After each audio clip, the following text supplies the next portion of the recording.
Lucido Ramos Meyer Jr. On August 5, 1946, he's professionally known as Dante Rivero.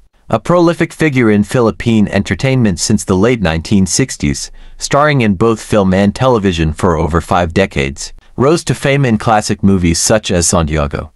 1970, directed by Lino Brocka, co-starring Fernando Poe Jr. cast as Padre Mariano Gomez in the 2023 historical drama Gumburza, directed by Pepe Diokno. The film was featured in the Metro Manila Film Festival. He also played Don Gustavo Guerrero in the continuing ABS-CBN series FPJ's Batang Quiapo. Hindi na kitang discharge eh. Oh, maiwan muna kita. Magra-rounds pa ako eh. Huling, bahala ka na sa kanya. Oh, sige. Matandang kabayo nga ako, Kapitan. Pero tityakin ko sa'yo. Hindi ubra sa akin ang mga batang kabayo.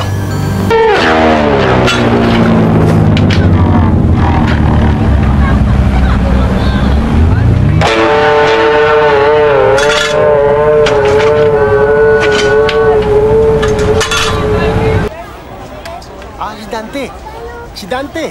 Oo. Oh, nakikita mo ba yung... Mula nung bumalik ka rin.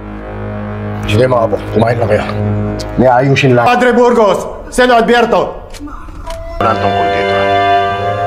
Nag-usap na kami ni Paolo. Hinayang na ipalamong ka sa mga punong yan. Tandaan mo yan. Kapag salita naman tong bata eh. Gusto mo ako maging kaibigan? Hindi mo alam ang sinasabi mo. Iniligtas mo kami ng pamilya ko. Balik sila, Uping. Tayo na ho. Na kaya gusto ko nang mawala rito. Sa asawa ko totoo.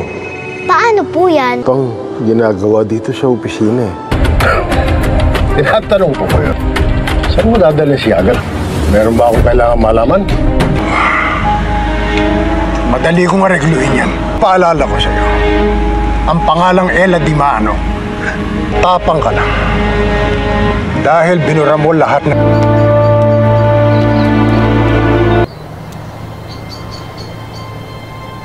Namumukhang